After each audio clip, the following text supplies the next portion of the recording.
Okay, guys, welcome back to Chit Chat and Change. I'm here with Chris Kelly. who is I'm Samantha's father. okay. So the point of today's episode is I wanted to have my dad on here first before I delved into my upbringing, just so you could get a sense of his upbringing. The only person that knows it best is himself, so I don't know much about his upbringing.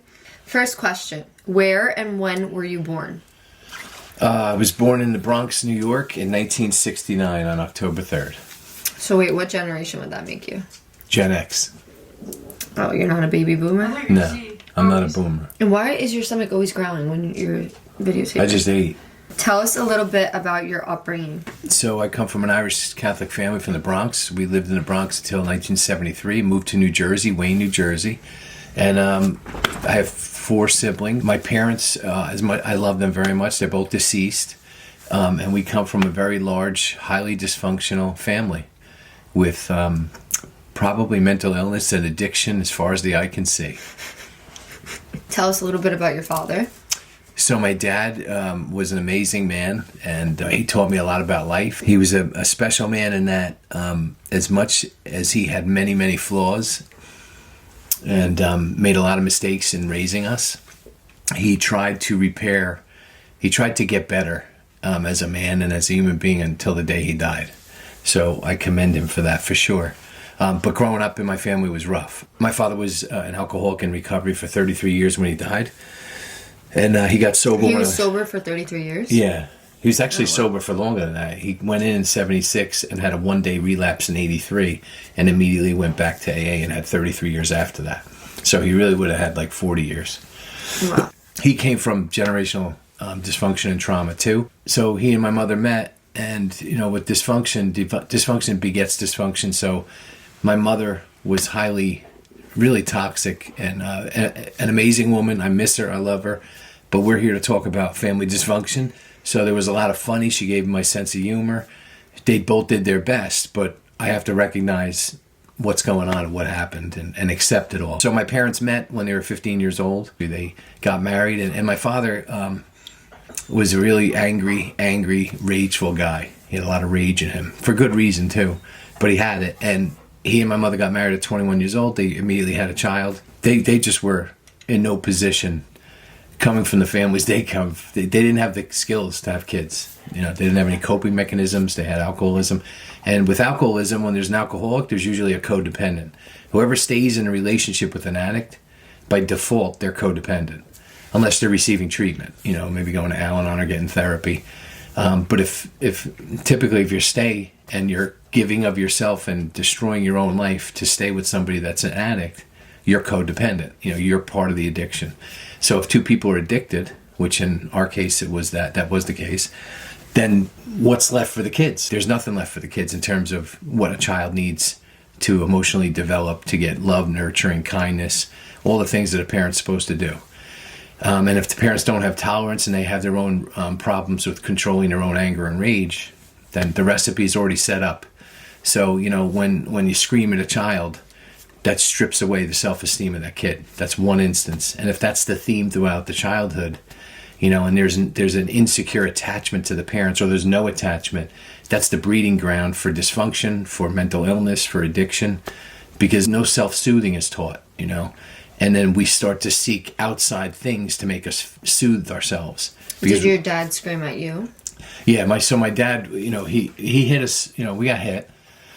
And that it wasn't like all the time, but we got hit, and the screaming was the worst part though, because when he would scream, it was the loudest scream you could ever hear, and it would just shake your internal organs, like you would lock up, almost like if a grenade went off near you, your whole body would just shake, it would lock up. Well, that's what happens, even into my adulthood. When he would scream, he did it until he died, really, he would scream. So are we talking from a therapy standpoint, like my impression now that I've been through therapy?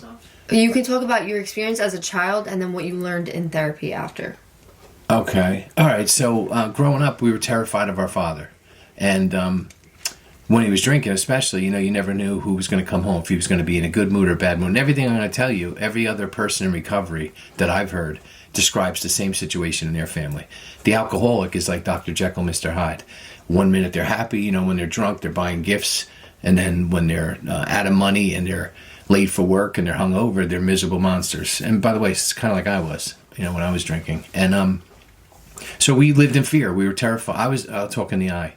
I was terrified of my father. I actually hated him for most of my life. I knew that there was always a potential for him to be in a rage. And it's kind of like when a parent yells at a kid. When we got yelled at, or when I got yelled at, I'd be hurt, right? That I got yelled at, screamed at, really screamed at.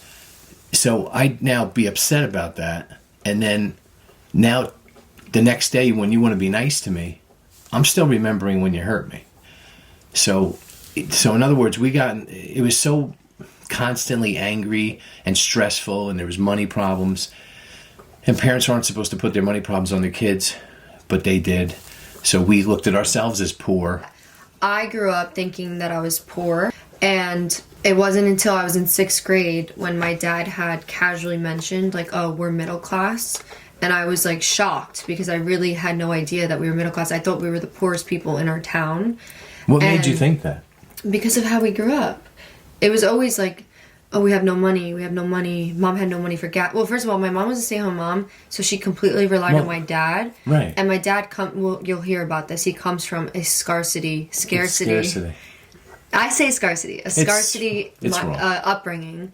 And so now I learned in therapy that my dad raised us with that scarcity mindset as well. And also, if you have that scarcity mindset, then my mom has no money to her name at all, she would always say that. I don't even have a penny to my name. You never heard mom say that? Right? And so the kid's always like, oh my God, like, we have no money. And then I remember you told me, he said the one time, I probably make more money than most of the people in this town. And I was absolutely shocked. Like, I didn't believe you. Uh-huh. And then you were like, I probably make more money than the governor. And I was like, no. I did say and then the governor doesn't make a lot of money. Yeah, and then you said almost as much as the president. Right. Well, the president doesn't make a lot. He makes $400,000. So I thought that the president was the richest person in the world. God. And I was in 6th grade. I remember I Googled This is all taking a turn for the worst. I Googled it, and I saw how much the president made, and then I was so mad with you. Oh, okay. I was so angry. So here's the thing, folks, and I don't know, I think the audience is pretty young, so let me explain something to you all. So when you have 4 kids, and you're in Bergen County, New Jersey. You don't have to tell them what county. And I'm sorry, in Northeast, whatever, New Jersey, and one spouse is working. Yeah, it doesn't matter. You're not rich. I'm actually a financial planner, so I'm pretty much in the know on this.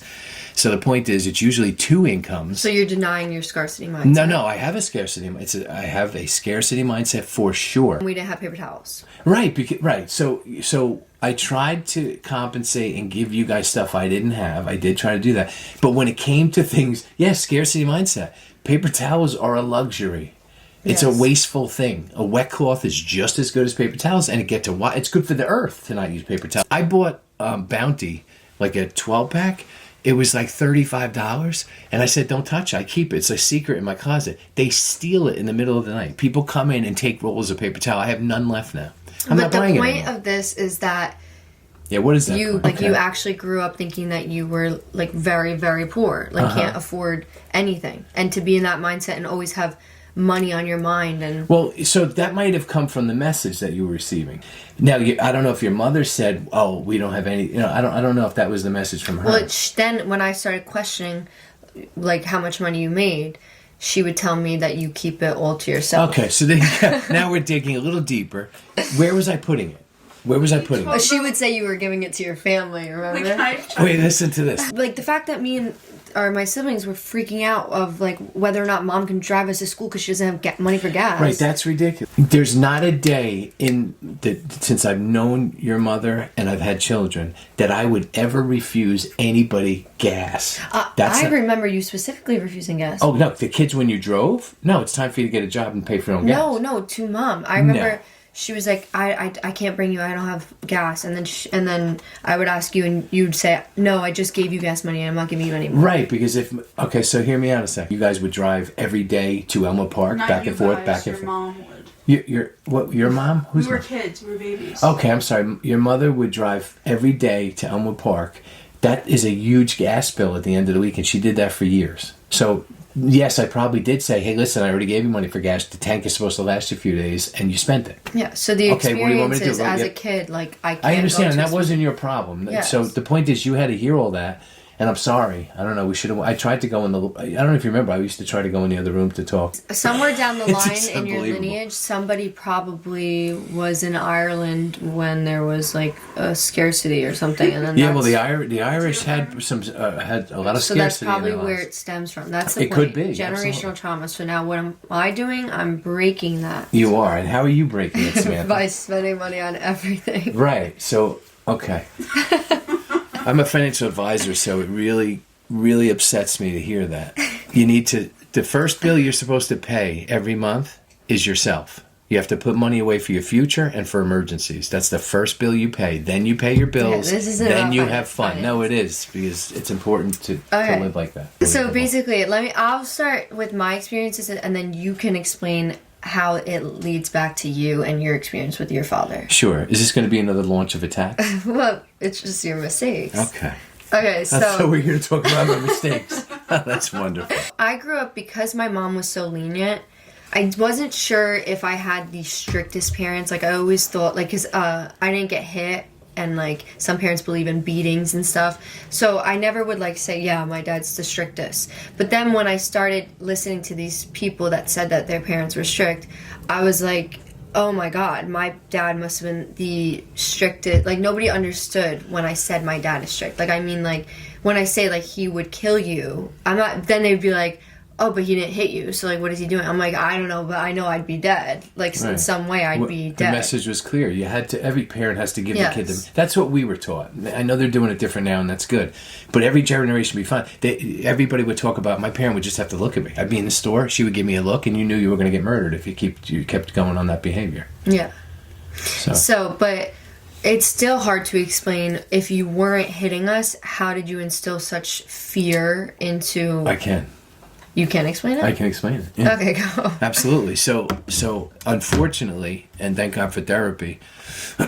So I have this. My family has it. My brother has it. My father definitely has it. So my father could walk in a room and not say a word and make everyone terrified with his presence, his demeanor, and that was through his energy that he was putting out. In other words, it was like a silent rage, and when you're around somebody with that, you can feel it, and it changes the dynamic of the room, especially when there's children, right? Because children are powerless; they're dependent on their parents to set the mood and the tone of the house. So that was done to me for sure, and I'm sure it was done to my father, and so on and so forth. So in the case of my kids, it was the same thing, So they were afraid of me. So in my marriage. We're not going to drill down too much on this, but there were major issues. And my ex-wife didn't discipline, didn't control, didn't hold accountable, didn't nurture in the healthiest way my kids. That's the fact of the matter. That's not to bash her, it's just to recognize. And I have many flaws, and I made my kids scared. So I tried to overcompensate where she wasn't giving them structure. I came from high structure. So I said to myself, they're having fun all day, kid fun. Not doing any work of any kind. So it's not good for them. They need to learn structure so they're disciplined so they can hold down jobs. So I'm going to be the heavy. I'm going to be the bad guy. And that's okay because these kids need that. They'll thank me later. That was my mindset. Now, and it was wrong. It wasn't wrong in that. They needed that. But the way I went about it was so wrong and so damaging. And I can't change that. And if I could, I would. And it was only through getting sober first and then going to therapy next to learn what this all means and what impact I had, what role I played, and learn how to take responsibility, which all this took years. I think I'm 5 or 6 years now in trauma therapy, and I'm still at work, and it's never going to end. The work is going to continue, and it's really hard because I had to accept the reality of my kids and their experience, which I didn't agree with the details of it. And I was told by my therapist, unless I radically accept what their truth is. Unless I do that, I will never be able to repair these relationships. And that's my whole intention of doing this. Of getting sober was to save myself and also to save my family and my relationships with my kids and fix them. So I had to do that, and it's taken me time. But now I'm there. I'm able to understand that regardless of the details, through my addiction, I almost destroyed them. I instilled fear by my presence, by my demeanor and how I carried myself, my negative, rageful energy when I was disappointed and complaining everything that was wrong, pointing it out, fighting with your mother, pointing out her flaws. And I could say that I was justified. I wasn't, because even if she was the worst in the world, I had a responsibility to not put that on my kids, which I did by doing it in front of my kids and bringing that energy to the family, and it's not good. It's very sad. And if I could change it, I would. Who would you say you punished the most growing up? Sam's fishing here. So that's great. We can talk about Samantha's role in the family. So when Samantha was a child, her nickname, this isn't going to be good either. Wait, I don't remember this. Oh, you didn't know that? Her nickname, I nicknamed her Sammy the Bull, which Wait, you didn't tell me this. Was a famous mobster. You never told me this. Or is a famous mobster. I think he's still locked up. So no offense to you, Sammy. I know you're a tough guy and we're friends. Wait, I didn't know you told me this. So behind my back? Yeah, no, right to you. I don't remember that. Right, and the reason was because Samantha was basically the mother. So my ex-wife wasn't the mother. She babysat them, not very effectively, but Sam controlled. For instance, I'll prove that to you. So Sam's other sister, younger sister, when one day her younger sister brings this up. This isn't even like I was a parentified daughter. And when my dad uses an example of how I was parentified, he uses my little sister that I would tell her what to wear. I would help her.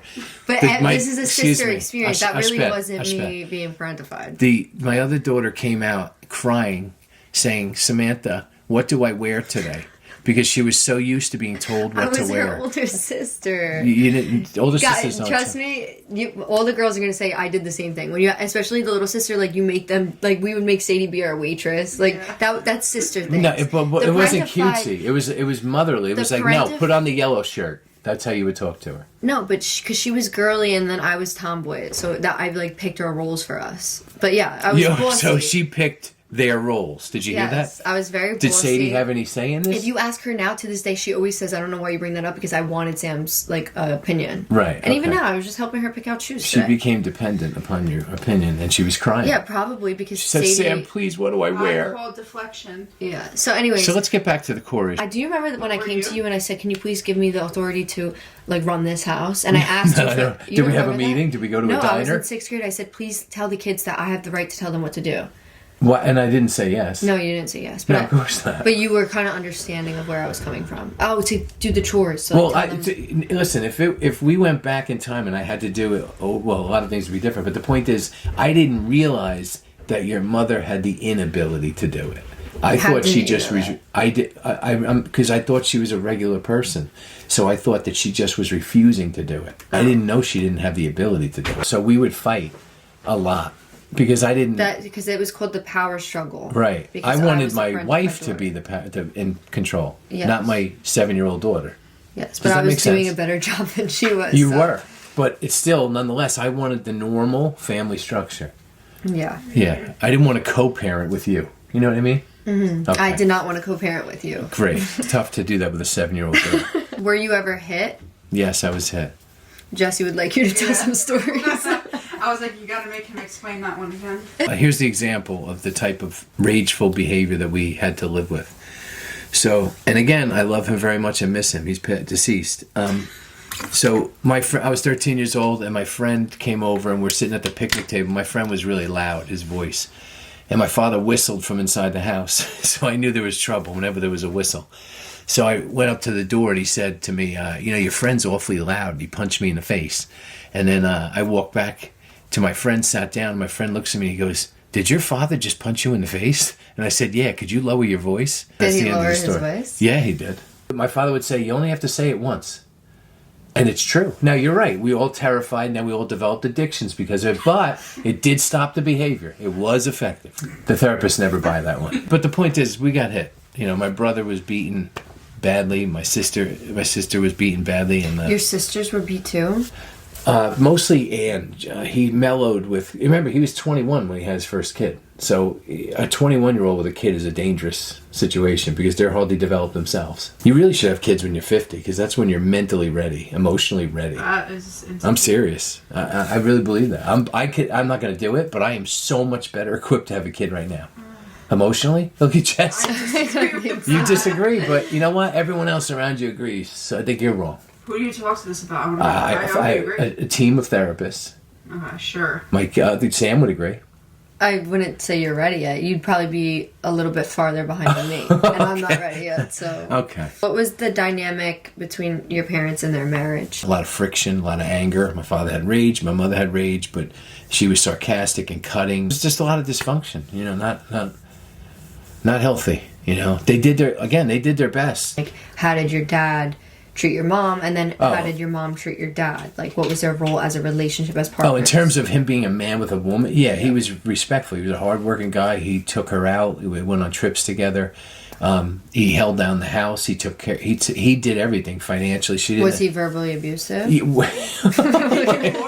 When they would fight, he was. Yeah, they were both verbally abusive. Yes. Absolutely. So when I was a kid, she would cry a lot and they would fight. They had big fights. I'm diagnosed approval addiction, connection addiction, denial addiction. Wait, these are all actual addictions? Yeah, they are. They're addictions. Yeah, 100%. Wow. I was diagnosed them. So, and where does that come from? So when you grow up in an alcoholic family and the parents aren't available emotionally, then you're not going to develop normally emotionally. So, and it's typical of many alcoholic stories that I've heard. You basically have a lot of fear. You know, first of all, you're afraid of your parents. Then that makes you afraid of the world because if the two people you depend on most don't make you feel safe, you're certainly not going to feel safe out in the world. So now you go out in the world, you feel less than, not a part of. You know, and then if there's financial woes put on that where you think you're poor, and we felt the same way. And you don't have nice things like everyone else, and you're getting bullied at school because the bullies smell fear. So when they sense a kid that's afraid, they pick on them. So we were all bullied. The good news is we all got even in high school because we became the cool kids in the town. But payback was a bitch. Did you used to hit other kids? No, I in terms of bullying, I think I was mean to one kid once, but that was it. A kid named Vinny, and I'm sorry, Vinny. But other than that, no, I was friends. I was like Ferris Bueller. I was friends with everybody. I got bullied even in my adulthood. Because people are just asses. How did you get bullied in your I did. I'm not kidding. Alright, the reason I'm laughing is because it's ironic because I viewed my dad as the bully. I've seen him bully people in my childhood. And who did I bully? You bully people. Name one in example. ShopRite, if somebody doesn't move their cart, oh my God, he'll make it known. And so we were always very scared going out with our dad because we were scared he was going to get into a fight with somebody. He was going to be mean to somebody. He would chase people with his car. Oh my God. Stare them down. Like, there was all these things. And we'd be like, Dad, no, please, Dad, please, no, Dad. Like, so, those are all things of somebody who's bullying. No, those are all typical behaviors of an alcoholic. I'm sober now. I don't live that way anymore for a very long time. I still complain about people, but I never confront people. And in terms of and Sam hasn't been in ShopRite with me in a long time. No, yeah, I don't do that. So when they were little, I would do that. I would say a lot of comments, that's okay. You're the only one in the universe. That's okay. But one of my fights with Vincent is directly from that. We would be in ShopRite and I would get so mad at him. Oh, really? Because he would just leave his car right in the middle. Oh, but really? That's not okay for me. Like, I can't get enraged. Why is that not okay? I can just move it over, but I shouldn't feel so dysregulated by that. You're that's right. From you. That's the goal. But you got to admit, it's really unfortunate that people are so oblivious to the universe that they just park right in the middle and they're staring up at the shelves and there's 40 people behind them. Nothing the person matters. really let needs them a beating. Live. No, let them I just want to smash them in the ankles, but I don't do that. I don't act that way. And that's I say, excuse me. So that's what I got from you is like, how so could somebody not be aware? Be aware of your aware. surroundings. That's right. Situational awareness. Pay attention to the world around you. Yeah. It's a good habit, And you would really. talk about like how Talk. you would say negative things about the people. Like, You're right. They don't care about anybody. They're scumbags. Oh, easy. I didn't say that. Take it easy. She's adding on now. This is called embellishment. Like they're the worst part of society. Like that's the message you gave us. Okay, Like you don't. And then he would tell us you don't ever want to be like. That. Don't we have another question coming up? Listen, because no, this actually leads into It's just the unbelievable. anxiety portion of why me and my siblings have anxiety. Oh my God. Is because he would show us these people and be like, you don't ever act like that. If you act like that, nobody's going to respect you. Everybody's going to hate you. You act professional. You act nice. You act polite. You say yes, please. You never say yeah. You never say gonna. You Thank say you. going to. Going to. You enunciate your words. Yes. Like these are all things he would say, and Yeah. so what did that give us? That gave us anxiety. I'm so proud of her right now. Oh my No, God. these are things I'm This is working lovely. against. The message was people are going to judge you. You can't be yourself. You need to Oh. watch how you speak. You should listen to my sister when she orders coffee at Starbucks. She goes, "Hi, how are you?" I mean, the good news is that you learned how to behave like a proper human being, so that's wonderful. I'm sorry that I put some fear in you, and I'm sorry I caused you anxiety. I apologize. I shouldn't care if somebody approves of me or not. No, you're right. I should be indifferent, and if I'm living sober and serving my higher power, you're right. I should have patience and tolerance. So we're talking about the past right now, and I don't live that way anymore.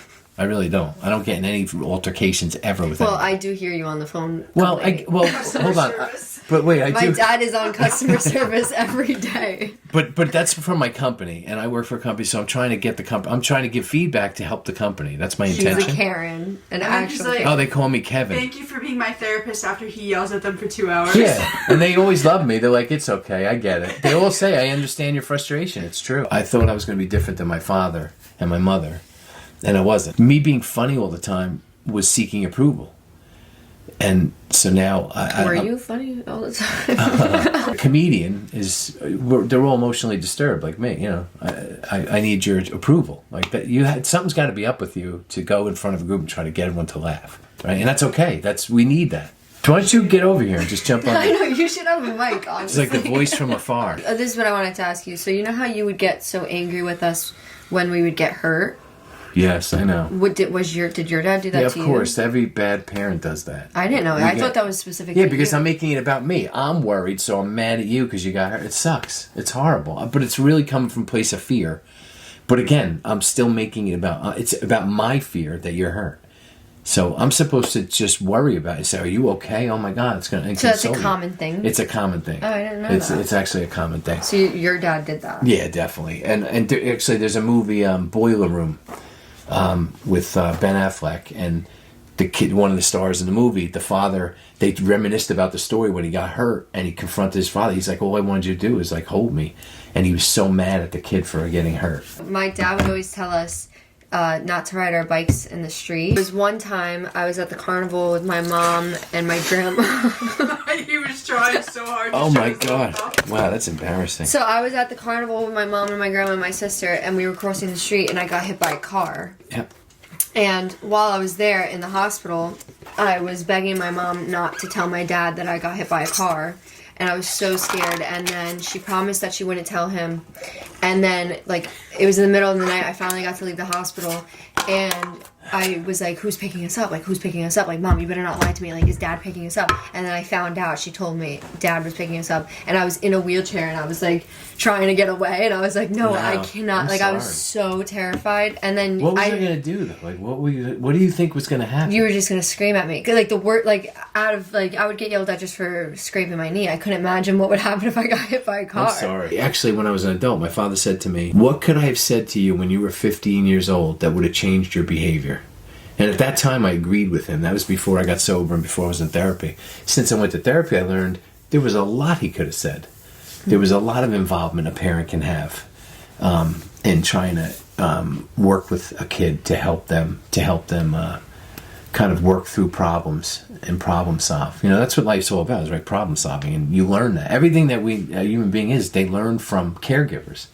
whether it's a parent or somebody important in their life that's taking care of them. You would shame us when we cry. Yeah. Did I have- You a baby? Like, Oh my God! a wuss. I cannot see that I would ever wuss. say that. Well, I would remember you saying it to Mom that she always cries, and oh my God, you would say it to me, you can't have one conversation without This crying. is uncomfortable, so I'm going to sit through it. You would. What? You would That I mimic did that. Us crying. We talked about this in family therapy. I don't remember saying that. Like you don't remember saying to me, Sam, it's sounding like you're getting really worked up Yes. from this. Oh my why God. why does it look like Why you're does about it- to cry yeah, right why now? does it sound like you're about to cry right Yeah, now? that. And then you would just I'm really start crying. sorry. There's no excuse for it. If you want an explanation, I probably was super frustrated at the time. You probably did something wrong, and I'm like, why are you crying? Like, you did the wrong. And I don't really have the coping mechanisms to handle it in a healthy way. I don't know how to do it. I'm not making an excuse. The bottom line is you deserved better. 100%. Regardless of what skills I had, you deserved better. It wasn't fair that you got what you got. All of you. It gets uncomfortable because no parent intends to make these hurt. mistakes. I don't Yeah. intend to hurt my kids. That's why parents deny sometimes, because it hurts them too much, the fact that they hurt their Yeah, children. it sucks, man. When I used to walk up the stairs coming home at 9 o'clock at night from working 16-hour day, they would be giggling and they'd be watching the television show Everybody Hates Chris and laughing. So if show a little empathy. My It dad hurt. was literally the villain in our Yes, thank our you. reality. Thank you. But that growing was- up. Thank you. But that's because, one, he was the disciplinarian, so what child is going to like the disciplinarian? Two, he did have the rage. I mean, there were reasons to believe it, but then on top of it, you have your mom who tells you everything wrong in our lives is because our dad is in control and he's not allowing for any happiness. So that's one. And then also our grandma hated him, our uncle hated him, so it was like brainwashing, essentially. And then his actions weren't helping him. Me and Sadie kind of had the bond all throughout our lives, because I remember being younger and we would make deals like, okay, Dad found out something like, Sadie, can you please just say it was you? Because we knew that if Sadie said it was her, she was going to be okay. But if I said it was me, I was not going to be okay. So she would do it sometimes for us. And then as she got older, she was like, guys, I'm not the baby anymore. Like, he's actually going to get mad at me. And then she would stop taking the blame for things. Wow, it's amazing the things I learned. Do you know that she used to mouth sorry for me? No, what do you mean? So my dad would like force us to say sorry. Like, you had to say sorry. And I couldn't. Like, I could not say sorry. I wanted to, because I was probably in timeout for 5 hours in the day, which, by the way, is like very abusive. The fact that I was in timeout for 5 Right, because hours. you fought me. Every single interaction was a fight. So I had to physically corral you But that's constantly. very abusive. The amount of time you have in timeout should be according to your age. And Right. she was blown away when I said I feel like I was there all day. Yeah. I was there like from sunlight until nighttime. It's amazing. These stories just keep I would going fall bigger. asleep in there. All right. I'm sorry that happened. But yeah, but then sometimes I'd be like, Sadie would come to the room sometimes. See, this is why I love Sadie so much. And she would be like, do you want me to say sorry for you? Like, tell him that you want to say sorry and then you could get out of here. I was like, yeah, can you say it Oh, I for think me? I do remember that. And then Sadie would go, Dad, she's ready to say sorry. And then I would go, Oh, that's right. I do remember and then she that. would be standing behind me and she would say, I'm sorry. And I feel like you bought it sometimes. I don't remember buying it. I just remember her doing. I remember, but what I'm getting from that story is that's how belligerent and defiant Samantha was. Okay. Samantha would insane. sit in timeout for hours and just not. Any other kid would be like, "All right, I'm sorry." So Well, I talked to my therapist about this. I Yeah. said, I don't know why. Like, that's why I have empathy for people that struggle to say sorry, because I get, like, I thought it was an ego thing. I was like, there was something in me I couldn't. And I remember Shane kind of had that too sometimes. And it would, like, self-sabotage because, like, I just wanted to You're say hurting sorry yourself. so bad. But then Lady told me the reason I couldn't say sorry is because I didn't do anything wrong. So, like, whatever position I was in was, like, totally the parents' fault. And I knew, and I was so angry and so hurt at whatever was happening. Like, I was probably... Give me an example why you would be put in timeout. I don't know. What would I be putting in timeout You for? did something. You hit somebody. All I know is that No. there was I wasn't a psycho where I just put you in the corner for no reason. You did something. No, it was, like, Dad, talking back to you. Well, yeah, Crimes- talking back is not okay. You get put in The timeout. crimes didn't fit the punishment. Yeah. That's probably true. And also, like 5 minutes for a 5-year-old. You're right. I think learned that's what it was. 10 years later, I learned that you only need to put them in for a couple minutes. But they also have to say sorry and you let them out. No, so she said something about like when the child knows that like their parents are wrong. Because I knew, I was like so mature. I remember being at the age and like I knew what you guys were doing was wrong. Like that mom not having any structure. Like I knew it was wrong, and I knew that you were wrong and not seeing any of it. So there was so much anger. I was seeing it. What do you mean? Just I knew you were doing things wrong. I always disagreed about your way of life my whole life, and that's what I would. And I would say these things to you, and it would be like, "How dare you? You're a child. Like you can't say that to your father." You're right. I denied. And so a child that feels that anger and frustration and like lack of respect for their parents, like they can't say sorry because they don't feel sorry. The message here is get in therapy before you have kids, and the outcomes are a lot better because you learn these things you don't get taught in your family. The people that usually are watching these videos, they've reached out to me, and a lot of them are people that are in relationships just as I was, and they started noticing the red flags, and they're struggling because they love the person, but they know that they wouldn't make a good father, and they'd probably have a really dysfunctional marriage together.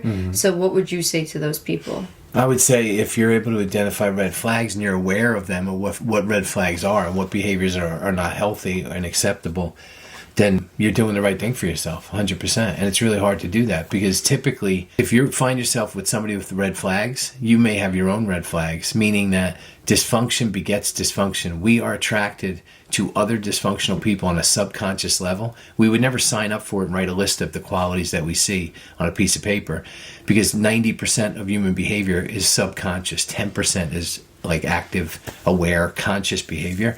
So what I'm trying to say is we're automatically attracted to other people that are broken if we're broken. That it begets each other. So knowing that in a relationship, and by the way, you're taking it from a person who still can't. I ignore all the flags. I'm attracted to the flags because why are we attracted to dysfunction? Because it feels like home. Chaos feels like home. Not on the conscious level. Of course, I'm not going to say I'm going to find somebody with a drug problem. Not consciously. It's subconsciously. We all have vibration and energy.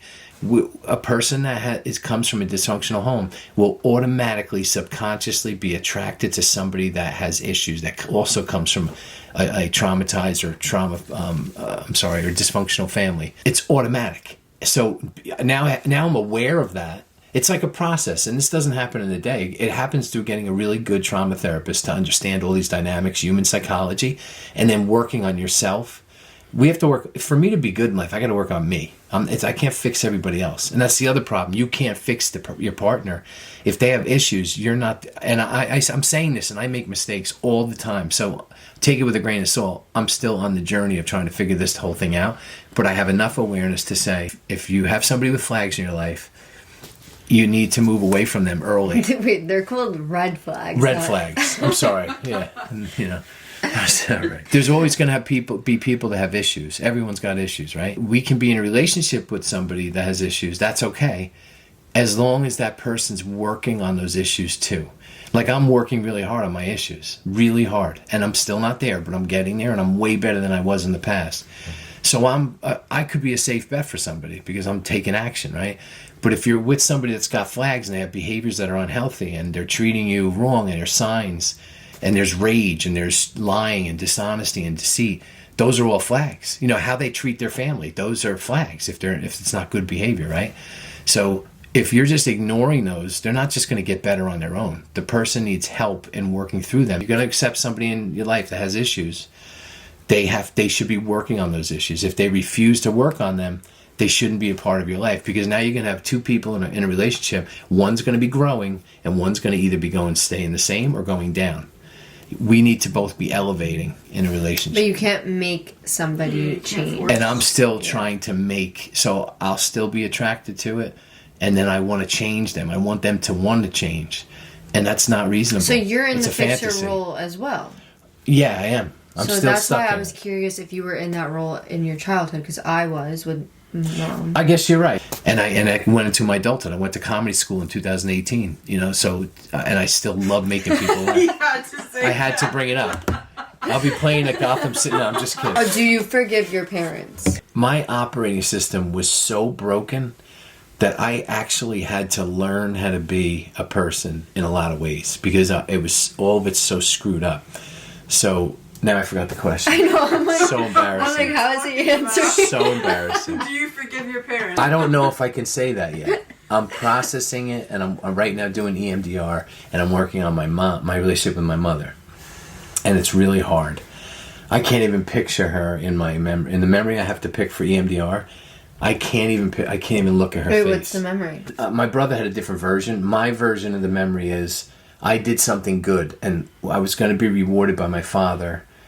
He said, go down to Friendly's and get an ice cream cone. And my mother started yelling, no, no, no. So now he starts screaming at her. Now they're fighting.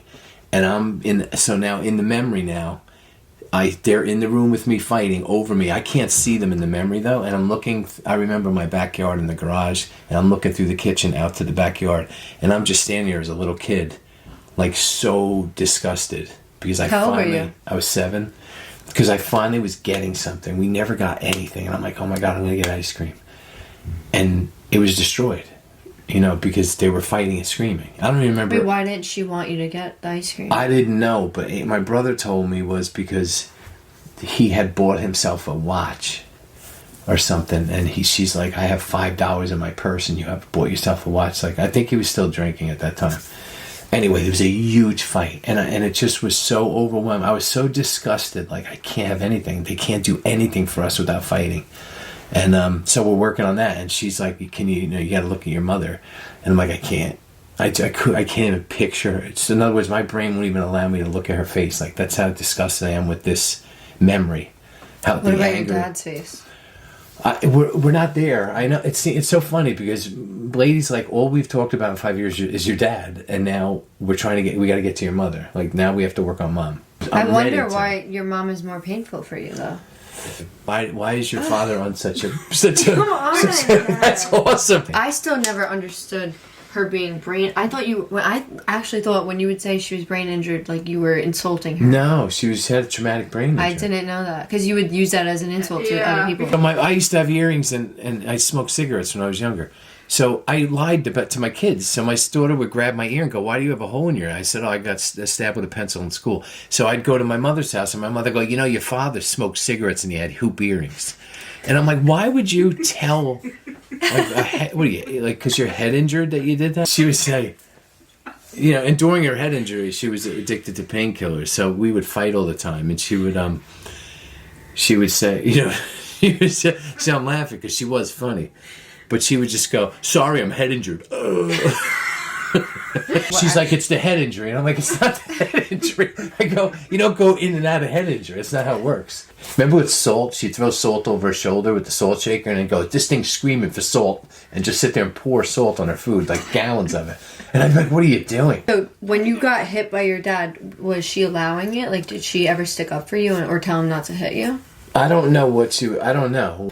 My brother told me that he got it the worst. Andrew and Ann got it the worst because they were older. That's typically how it works. He told me that she called him once and said, I should have killed your father when he hit you. Really? Yeah, because she was so mad. But, and I don't know. I don't remember exactly. I feel like if you were ever to hit me, I would run to mom. Because even though I know she probably would struggle, but I still knew. Yeah, that would make sense. She was against hitting children. I knew that. Right. So why didn't you run? But she was okay with a lot of other ways. But to why destroy. didn't you run to your mom? Like, you must have known that. I didn't have that I didn't have that. That's the one. Maybe that was one of the reasons I was able to stay as long as I did in the marriage, because even though it was so dysfunctional, watch the mirrors. It was so dysfunctional. She was still soft. Like, in other words, mom still appeared to be a safe place. What would you say to people that come from generational trauma? That lots of people have it in their families. Most people, it goes unrecognized. There's more people than ever, though, that getting help for it. And generational trauma is just the operating system of a family, meaning like monkey see, monkey do. If we live in a culture, we are by default going to be part of that culture, and we're going to take on characteristics of that culture. So family culture is critically important. We're all going to behave the same way. Yeah, we'll be different flavors here and there, but it's real, and it's going to continue to happen. So in terms of generational trauma, how we treat our kids, how we talk to our kids, like, here's something I learned. I'll just think of the highlights. screaming at someone or yelling at someone, even constantly raising our voice to someone, that's emotional violence. That's the equivalent of punching someone in the face, because they create, the way we speak to each other creates feelings in each other. The way we act towards each other in a child either is going to build self-esteem or it's going to tear down self-esteem. So if a kid has anxiety, typically that anxiety comes from the parents. There's a book called Anxious Kids, Anxious Parents that I read. And in therapy I learned it. It's all comes from our parents. For the old timers, oh, you're blaming everything on it. That's not what I'm doing at all. It's generational. So if it was done to us, it was done to our parents, and so on and so forth. I'd like to get the first person that started the whole thing, frankly. Who's the first people? I don't know. I would imagine that if you go back centuries, life every day was about survival. So there wasn't much room for empathy and kindness. It was like, we got to get meat on the table, so shut the F up and get out of my way so I can go hunt. But generational trauma is real, and dysfunction in families real, and personal relationships are hard. But there's a way to do things in a healthy way. So I haven't yelled at my kids in 7 years, I guess, probably 7 or 8 years now. I don't yell at them, and I'm happy about that. And I'm not bragging about it. I didn't. I would say 7 years is a stretch. That's High school was horrible for me. It's been a bunch of years since I've yelled at anybody. I don't yell. I get mad, and my demeanor can still create that negative energy if I'm pissed, which I'm working on. It's okay to be angry. It's the way you handle it. Remember, the whole key to raising kids is unconditional love with accountability. Love them no matter what. If they're angry, if they're mean, if they say rotten things, they make me feel terrible. It's okay. It hurt. I used to not be able to do that, and it hurt me, and then I get angry and be resentful. Now it's part of the human process, the human development process, that a kid is supposed to be selfish, narcissistic at times, and self-serving. That's part of human development. So I didn't have any space for that because it wasn't allowed for me. So I wasn't going to be able to give it to someone else. I have to learn how to regulate my own emotions and not be thrown off totally. And I don't do that all the time. I do it a lot of the time, but I still get thrown off, and that's okay. But what I can do now is I can get away from everybody, go take some time to cool down, get self-regulated, and then come back with a clear head. It's gotten a lot easier for me to do that, but it was a long, long struggle because it's programmed. It's wired into us as children, so it's very hard to change those habits. But if you have the will to do it, you can do it, and it's imperative, right? It's critical because life is all about your relationships with your family. And sadly, unfortunately, people die. Addictions, they die, and some families they get broken and fragmented, and they never heal. And that sucks. And it's only through going through trauma therapy it's only through my higher power getting me to get sober, getting into the program, and then once I got in the program, my head cleared up enough that I started to go to therapy and get my kids in therapy. That's the key to success. And we still have issues, and that's okay. But it's better than it ever has been, and we're going to keep working towards getting it better and better over time. 100%. A lot of people have asked, how do you find a good therapist? That's a question that a lot of them know. So I asked my therapist, who's like the best in the world, frankly, how do I do that? How do I help? Because she can't take everybody, right? So she told me that a good therapist, they're not all good guys. So they're just not qualified. And that doesn't mean they're bad people. But somebody who's trained in trauma therapy, PTSD, that's who you want to get, because that type of training is kind of like a higher level in the field. They're better qualified to really do the deep work that needs to be done for somebody to heal from trauma and from PTSD. So in other words, you just need somebody qualified and trained in those areas, trauma and PTSD. They're going to be your best hope of really doing the work. And here's another hint that make it easy. If you get a therapist and every week you're going in there and you're shooting the shit about last week and you become kind of friends, that's not therapy. Learning how to become vulnerable and talking about really painful things in your history. Oh, I'm sorry, this reminded me. I just saw a clip of somebody say that they kind of stopped going to therapy because their therapist keeps bringing up the same thing and they don't think it matters, and it really annoys them. Right. And I would say that if your therapist is bringing something up and it's annoying you, and if you feel angry, that's probably because it's something that you should be talking about. Anytime, if your therapy sessions you feel good every time and you feel validated every time, it's usually not good, because it should make you feel uncomfortable. You should be I don't want to talk about this meant nothing to me, Yeah, I agree. Or they point out things that you do wrong. Exactly. I'm a Bigfoot expert. I have a passion for it, and it's real. It's in New Jersey. It's all over the world, actually. There's only one continent that it's not found, and that's Antarctica. I do workshops in state parks, and we have a lot of fun. Samantha actually had an encounter. No, actually, I've realized. Yes, Vincent and Samantha had a visual encounter of a juvenile Sasquatch in West Milford, New Jersey. I did not. Why don't we do a little interview on that? Can we have another show on that? I've been going to the park a lot, and do you know how many times like I look over and I'm like, oh my god, that's like just what I saw. I'm like, what is that? And it's a branch. Right. It's a paradiddle. I don't know what. It's something. There's a phenomenon where human beings will see faces in trees and stuff. It's not. We're going to take this offline. We're going to parking lot this. We're going to have another episode on this experience. Is there any? Who do you want? Who do you want to be on Bigfoot? Whatever. What show? What does that mean? Like, what show do you want to be on for Bigfoot? You can ask them. Say, can I please come on your show? Who am I asking? Expedition Bigfoot. Finding Bigfoot. Oh, I don't know that I want not finding Bigfoot. No. That's over. I would be on Expedition Bigfoot, but why am I asking them? What do you mean? Maybe they'll watch and be like, let's get her on. Let's get it on. I don't know, what kind of Bigfoot show is this? I'm not that kind of guy. I'm not that kind of researcher. No, but I am going to be opening in my retirement in Sussex County a Bigfoot tour company. It's called the Bigfoot Reality Tour. It's going to be a tour bus, a real incredible media experience. We'll take you out into the woods. Yeah, I'd like to see how that goes. There will be no cups, no paper towels. Yeah, you have to bring your own cups and paper plates, though.